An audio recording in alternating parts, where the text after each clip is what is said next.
Alexis heads to Llanview to see Nora. She introduces herself and tells Nora about Julian's hardships in prison. Alexis claims that Olivia is the only person who can help him. A statement from her about the threat she made might make the court more sympathetic to her brother. Nora shuts that down. Alexis wonders who is paying her retainer. Buchanan won't explain and shows her the door. Nell walks into the Crimson office. Maxie catches her and threatens to call security. Lulu intrudes as Maxie sees Nell out. Maxie and Lulu chat about her being back at the magazine and the article about Manlanders, which is mostly about Maxie. She admits she fudged some of the details and they discuss the lives they've made.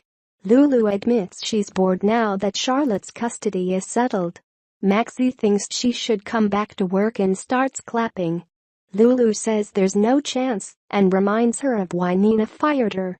Falconeri has always dreamed of being an investigative reporter, but she doubts she's up to it. Her friend gives her a pep talk. At the Corinthos compound, Jordan announces that both Jason and Six are an exact match for Jason Morgan's DNA. Everyone is confused. Jason assumes they are identical twins and accuses Six of trying to steal his life. He and Six tell the story of Drew to the others. Sony assumes both men are telling the truth as they know it. Jordan explains that Helena had someone hack into the police database and eliminate Jason's records. Since Betsy has vanished, they decide to get answers from someone else. Michael plops down at the bar of the Floating Rib and has a scotch.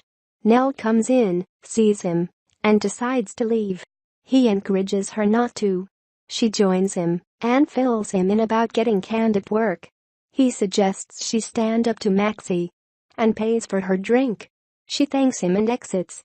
Michael lets out a big sigh. Meanwhile, Sony and Carly arrive. They are sure Sam is married to Drew and her life is about to fall apart. He worries that their Jason will give up Sam. At home, Liz surprises Franco as he prepares a romantic evening for them. She's thinking about Six claiming to be Jason.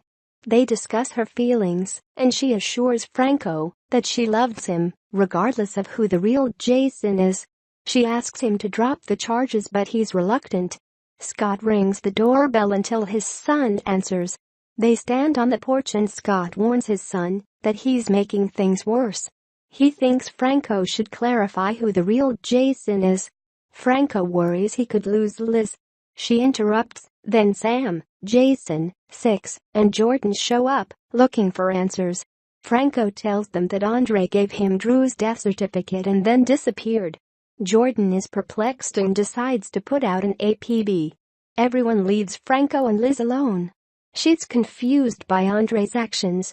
When she heads to bed, he burns a document about the Jasons. Outside, Six insists that Franco is playing mind games. Sam reminds the men that they are brothers and need to get along. Nathan stops by the hospital to see Amy.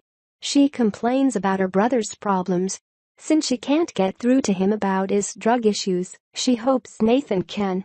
They go in to see Chet, and the cop tells him he should talk to someone about his trauma. Chet recognizes him as Manlanders and doesn't want any advice. Amy pouts her way out and the cop trails after her. She tells him how much pain her brother is in, and Nathan tells her she has to give Chet some space. He promises to be there for her. Moments later, she heads to her brother's room and tells him he'll be discharged tomorrow and he'll be staying with her. He objects but she rejects that and threatens to send him to the psych ward if he refuses. Nathan goes to see Maxie at Crimson. As they discuss Amy and her brother, Nell sneaks in and eavesdrops, learning all about the Manlander situation.